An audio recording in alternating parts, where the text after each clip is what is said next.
Olá, seja muito bem-vindo. Você sabia que nos Estados Unidos, muitas fazendas familiares já estão na terceira ou quarta geração e continuam crescendo? E você sabia que o segredo disso é de uma sucessão bem planejada, o uso de tecnologia e também práticas sustentáveis? É isso mesmo. Está começando agora o programa Ganhando o Futuro e a gente vai falar sobre uma experiência que um grupo de agricultores fez nos Estados Unidos. Eles trabalharam bem essa questão da sucessão familiar. A gente vai falar agora com um convidado muito especial, que é o Fábio Torquato, ele é presidente da AgroTravel. Ele vai contar pra gente sobre essa experiência. Como é que foi, primeiramente, Fábio? Seja muito bem-vindo. Essa experiência de ir para Illinois, né? E ter essa experiência e principalmente conhecer como que eles fazem esse processo de sucessão familiar. Oi, Luciana, obrigado pelo convite. Foi muito bacana, né? A gente trabalha com viagens técnicas para o agro e eu falo que cada viagem é um MBA, né? Então é muito bacana que a gente aprende muito sobre diversos temas. E para os Estados Unidos a gente chegou aí para Illinois para ver e vimos esse tema que você comentou e também já fizemos uma outra viagem para o Texas que também foi possível ver. E assim, nos Estados Unidos é uma referência para a gente na produção, porque eles estão há muito mais tempo que o Brasil produzindo. Então lá é muito comum a gente ver fazendas com famílias de terceira, quarta, quinta geração. A gente já visitou até uma fazenda de nona geração. E aqui no Brasil, agora que a gente está começando as próximas gerações assumindo os negócios, então foi muito bacana ver esse modelo por lá. Tá, para a gente entender um pouquinho melhor, para a gente explicar um pouco melhor, o Fábio, ele trabalha na AgroTravel, tá? É uma empresa que já tem 11 anos no mercado e ela conecta pessoas, conecta negócios, culturas e troca experiências aí por todo o planeta. Não é mesmo, Fábio? É uma experiência super válida para os produtores, né? O que vocês podem passar para a gente de aprendizado sobre sucessão familiar que vocês viram lá em Illinois? Legal, a gente vê que os Estados Unidos, hoje em dia, eles também têm um pouco essa dificuldade com a internet, com essas novas gerações de ter essa sucessão. Então, muitos jovens já estão querendo não ir mais para o campo, mas a gente vê nessas fazendas que tiveram um certo sucesso nessa questão da sucessão, primeiro, uma cultura, né? Um orgulho de ser o que eles são ali, o orgulho de ser agricultor, de trabalhar com aquilo, de querer continuar os negócios da família. Então isso é um negócio muito forte e o americano cultiva muito isso, né? Tanto lá em Illinois como no Texas também, a cultura do cowboy e tudo mais. Então é muito legal ver isso nos Estados Unidos e assim, a gente também já levou outros grupos para a Califórnia, por exemplo, e a gente viu que também acontece a mesma coisa. A gente também vê famílias com grandes períodos de sucessão ali e tendo sucesso com isso. Então, acho que se eu fosse escolher uma coisa para falar, seria essa parte cultural.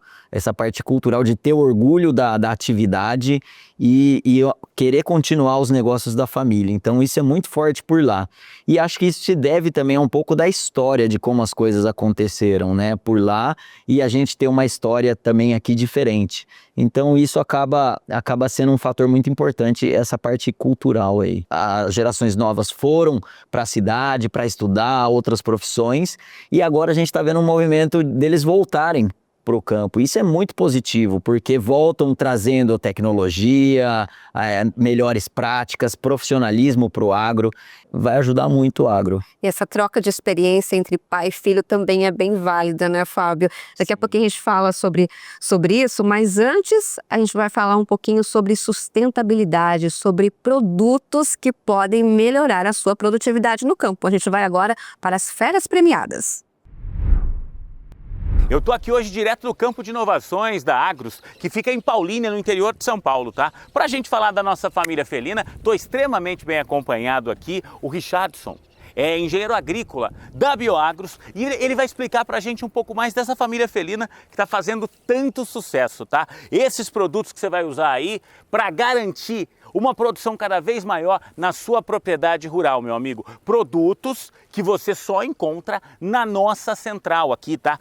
entra no site que está aparecendo na tela para você poder fazer a sua compra. A gente vai sortear também um cupom de desconto aqui para você ter 20% hoje para comprar qualquer um dos integrantes da nossa família felina. Richardson, bora lá que eu adoro aquela explicação que você dá aí, como se fosse gente. Me explica para que é que servem cada um dos integrantes da família felina aqui. Sim, Gil. É muito fácil. É como você mesmo disse, né? É como se fosse uma pessoa. Então, imagina uma criança recém-nascida, você entra com o leão, que é a parte que a planta começa a se estabilizar, como se fosse uma criança. É a papinha, é o leite materno que precisa da fonte para começar a crescer. Depois você entra com o lince. O segundo. O segundo é o lince, que seria já a introdução dos alimentos, sem ser papinha, sem ser muito leite. Depois vem o guepardo, que seria a parte da adolescência, que precisa de muita energia, é a hora que você vai estar entrando com o guepardo. Na planta seria um pré-florada, durante a florada e o pós-florada. E depois você entra com o onça e o tigre, que é a explosão. Já é a idade adulta. Já é como se fosse a idade adulta. Que é pré-colheita. Isso, só que nada impede de você estar usando o onço, o tigre, nas outras fases. Então, vai depender de cada cultura, de cada solo, de cada clima. Então, nada engessado. Então, essa linha foi pensada para você conseguir usar todos os produtos em todas as fases. Isso é muito legal. E agora eu vou fazer o seguinte, tem um vídeo que a gente preparou, onde eu vou explicar para você quais são os nutrientes que cada um dos integrantes da nossa família felina tem. O primeiro integrante é o leão, composto de nitrogênio, potássio e carbono orgânico. Ele melhora a qualidade do solo, o desenvolvimento radicular e reduz a perda de nutrientes pela planta. Já esse aqui é o lince. Ele é formulado com enxofre, zinco e carbono orgânico.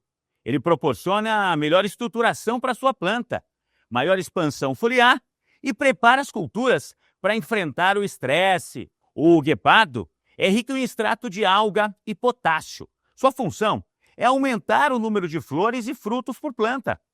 Ele reduz o abordamento e garante uma melhor nutrição no período reprodutivo. Já a onça e o tigre são complexos de macro e micronutrientes que garantem o máximo potencial da planta. O tigre, especificamente, é indicado para o período vegetativo, porque contém mais nitrogênio na sua formulação. Bora fazer o sorteio do cupom de desconto de hoje? Pode rodar, Richardson. Vamos dar uma olhada aqui. Atenção! Número 2.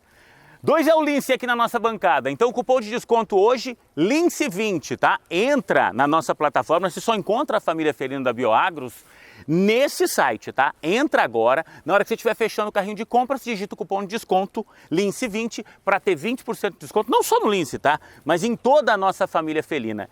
E já já eu volto do campo de inovações da Bioagro, onde o Richardson vai explicar para a gente um pouco mais de como é que o Lince vai ajudar você naquela segunda fase, naquela segunda etapa depois do plantio, quando começa a aparecer a plantinha, né? É a hora que ela estabilizou, ela já não está mais sentindo tanto essa mudança de sair do saquinho, de muda, então ela já começa... É para esse momento. É para esse momento. Já momento. a gente explica mais. Ganhando Futuro está de volta com essa conversa super gostosa com o Fábio Torquato sobre essa experiência em Illinois, nos Estados Unidos. Fábio, a gente estava falando sobre sucessão familiar, nessa troca de informação entre pais e filhos. Isso acontece nos Estados Unidos? O filho leva essas informações de tecnologia, de sustentabilidade, e o pai consegue passar também a experiência dele de campo?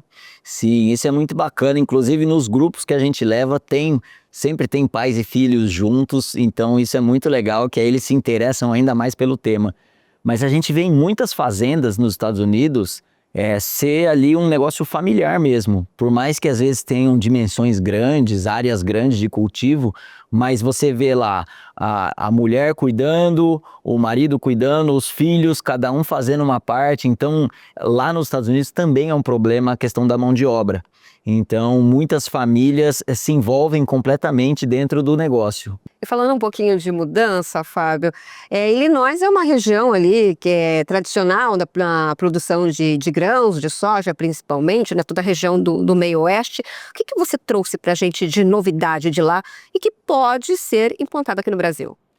Olha, a gente vê que, de um modo geral, os americanos estão usando muito a tecnologia para gerar dados e a interpretação desses dados se transformarem em informações estratégicas, né? Então a gente já vê isso aqui no Brasil hoje também já está um movimento, a gente não está muito atrás em relação a isso, então é algo que está muito forte lá e aqui no Brasil também a gente já está trabalhando. Então lá eles têm uma gestão da produção, lá tudo eles olham os números, analisam tudo, então o produtor lá tem tudo na palma da mão para tomar decisões. Essa parte de coleta de dados e transformar isso em informações estratégicas eu acho que é um grande diferencial lá e que estamos quase chegando. Na hora que a gente chegar no mesmo nível ali, a gente já vai ter aí, eles não vão mais conseguir competir com a gente, né? Isso é gestão, né, Fábio? Essa questão de gestão aqui no Brasil, você acha que ela está deficiente? Eu acho que aqui no Brasil a gente já está muito profissional, principalmente os grandes produtores.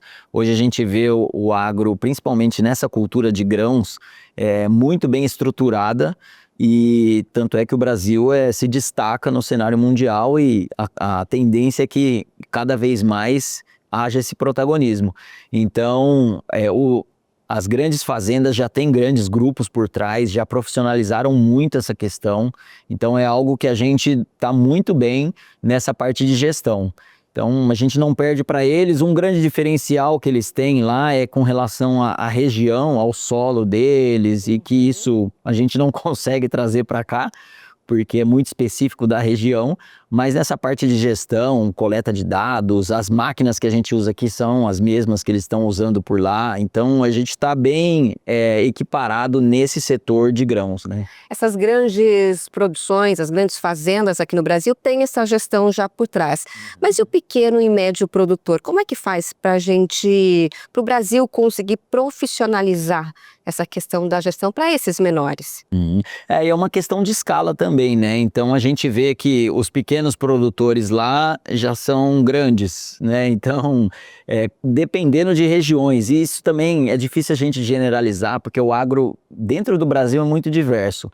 Por exemplo, a gente tem a região do Mato Grosso, que tem uma produção, um tipo de produção ali, um tipo de solo e tudo mais. E nessa oportunidade para os Estados Unidos, a gente levou o pessoal de Roraima, que está ali perto da Amazônia, que é outra condição completamente diferente. Então as propriedades lá não têm esse tamanho que tem as fazendas no Mato Grosso, por exemplo, e são um pouco menores. Então há esse desafio de você conseguir trazer essas técnicas mais modernas e tudo mais para produtores que não sejam tão grandes, né? Não falar nem pequenos, porque de soja é difícil achar pequenos produtores. Mas tem esse desafio realmente de poder adequar para pequenos e médios. Bom, Fábio, daqui a pouquinho eu vou querer saber de você sobre as práticas sustentáveis que você viu lá nos Estados Unidos. Mas antes, a gente vai agora para as nossas férias premiadas. Estou de volta aqui no nosso campo de inovações da Agrus em Paulínia. Agora há pouco a gente sorteou Lince 20, é esse o cupom de desconto para você comprar hoje a nossa família felina, as nossas feras da sustentabilidade com 20% de desconto, tá? Tô de volta com o Richardson, que é engenheiro agrônomo da Bioagrus, e ele vai explicar para a gente um pouco mais do lince. Em que etapa da sua cultura você vai usar ele aí para garantir, tá? Uma produção sensacional, meu amigo, no final aí, para que você tenha muito lucro, para que as coisas deem certo na sua propriedade. O pessoal tá entrando no site, Richardson, já tá comprando com esses 20% de desconto. O lince, que é o segundo da nossa família felina na ordem de uso, ele vai para que fase? Gil, o lince é depois que você colocou a planta, a cultura se estabilizou, que é logo do início, então ela já se aclimatizou, já está estabilizada, então ela precisa de uma força para estar crescendo. A gente percebe aqui, ó, as folhas já estão prontas, já estão no tamanho ideal, o alface ali, ó, também já está... Já tá crescendo. Então, quando você traz a muda, quando você planta a semente, ela precisa se adaptar para depois ela começar a crescer. Então, nessa fase que ela já se adaptou e precisa de uma força para crescer, é a hora que entra o lince. Você falou que o leão é como se fosse uma papinha. Isso. O lince é quando o bebê já começa a se alimentar com algumas outras coisas. Começa a se alimentar com alguma coisa mais sólida, começa a ter um pouco mais de nutriente, começa a ter mais a textura. Então essa aí é a hora que já estabilizou, é a hora que a planta precisa dar o arranque dela. Por isso que a gente fala família felina, né? Cada produto é para uma etapa específica, porque se você usar um produto diferente, de repente botar algo mais forte agora, a própria planta não vai suportar, né? E uma outra vantagem da linha felina é o seguinte, você pode usar todas elas em quase todas as fases. Então não é uma coisa engessada. Então você começa com o leão, volta para o lince, mas o lince pode ser usado depois, se a planta estiver um pouco mais fraca, dá para você usar novamente o lince. Viu só? A gente sempre busca essa explicação de gente que entende do assunto para você, meu amigo produtor, fazer a escolha certa, tá? Repito, Lince 20 é o cupom de desconto de hoje. Entra na nossa plataforma, você vai comprar esse produto com 20% de desconto. Aliás, a família felina inteira, é só digitar esse cupom Lince 20 no final da sua compra. Ficou com qualquer dúvida? Tem a nossa central de atendimento, você pode mandar mensagem, você pode ligar agora para falar com o pessoal da Bioagros, tá? Eu volto ao estúdio. O Ganhando Futuro está de volta, a gente continua com a conversa aqui com o Fábio Torquato. Fábio, a gente falando ainda sobre essa viagem para Illinois, eu queria saber de você sobre sustentabilidade, sobre práticas sustentáveis. O que você viu ali de diferente, de inovador, que a gente pode implantar aqui no Brasil? Bom, esse é sempre um tema que está em alta nas viagens, né? O pessoal sempre busca trazer esses pontos e assim, o que a gente vê visitando os Estados Unidos é que o Brasil está muito avançado nessa questão de sustentabilidade. Bom. E a gente tem essa tendência de achar, por narrativas que surgem por aí, que o Brasil não é sustentável, o nosso agro desmata e tudo mais. Então, para você ter uma ideia, a gente levou um grupo de Roraima nessa viagem, eles estão próximos ali da Amazônia, e tem alguns produtores que estavam com a gente no grupo que relataram que na propriedade deles, eles têm que preservar 80% da área da fazenda, eles não podem mexer, que é preservação da vegetação.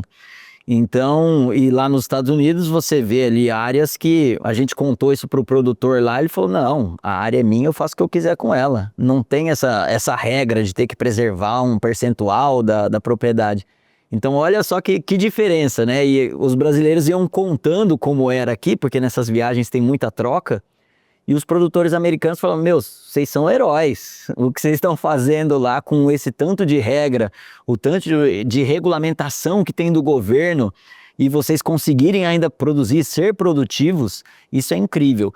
Então, às vezes, a gente precisa sair do nosso país para ouvir de um terceiro que a gente está fazendo, tem boas práticas, que a gente é sustentável. E o Brasil, então, ele é sustentável sim, né? Tá no caminho certo, cada vez mais. E deu para levar a experiência dessa sustentabilidade do Brasil para lá, fazer esse processo inverso? Sim, como eu disse, as situações, o ambiente dos dois países é muito diferente na questão da terra, do manejo, mas a gente vê comparando os dois que o brasileiro está mais preocupado com isso, e eu acho que até pelo brasileiro ser mais atacado, né?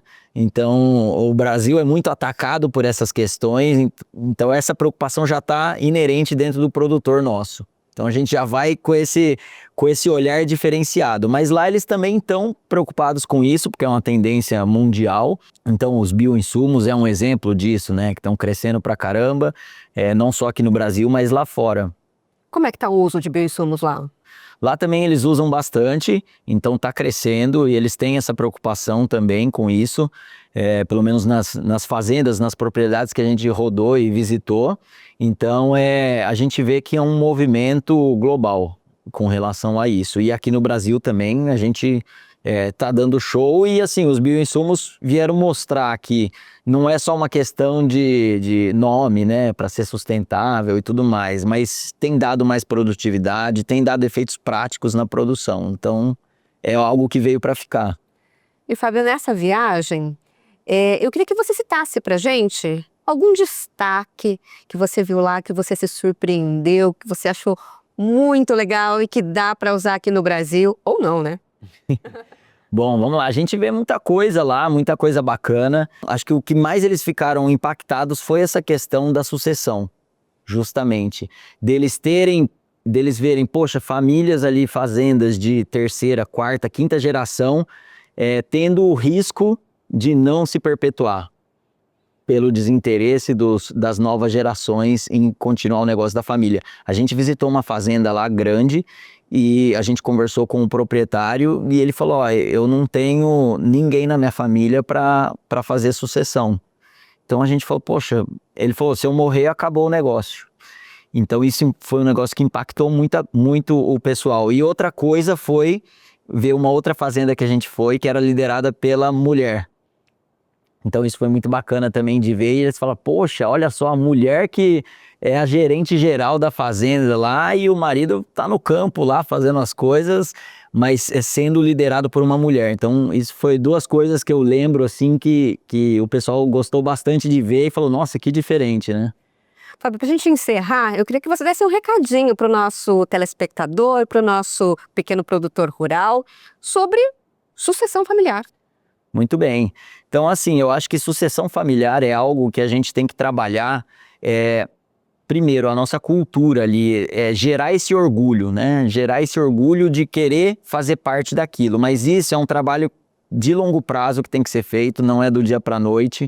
E enquanto o Brasil não se preocupar com isso, a gente vai ficar refém aí de casos individuais, né? Das famílias, dos jovens quererem voltar para o negócio ou não. Então eu acho que o brasileiro, no geral, deveria ter mais orgulho do agro nosso, porque nós somos sustentáveis e o nosso agro é o que move o nosso país. Então esse orgulho tem que ser trabalhado de uma forma melhor e com isso as pessoas vão querer fazer parte disso, né? E as gerações também vão querer voltar para o agro, né? Obrigada, Fábio, pela sua participação e obrigada por essa mensagem tão positiva que você deixou aqui pra gente. Eu que agradeço. Bom, o programa Ganhando o Futuro fica por aqui. Obrigada pela companhia e até a próxima.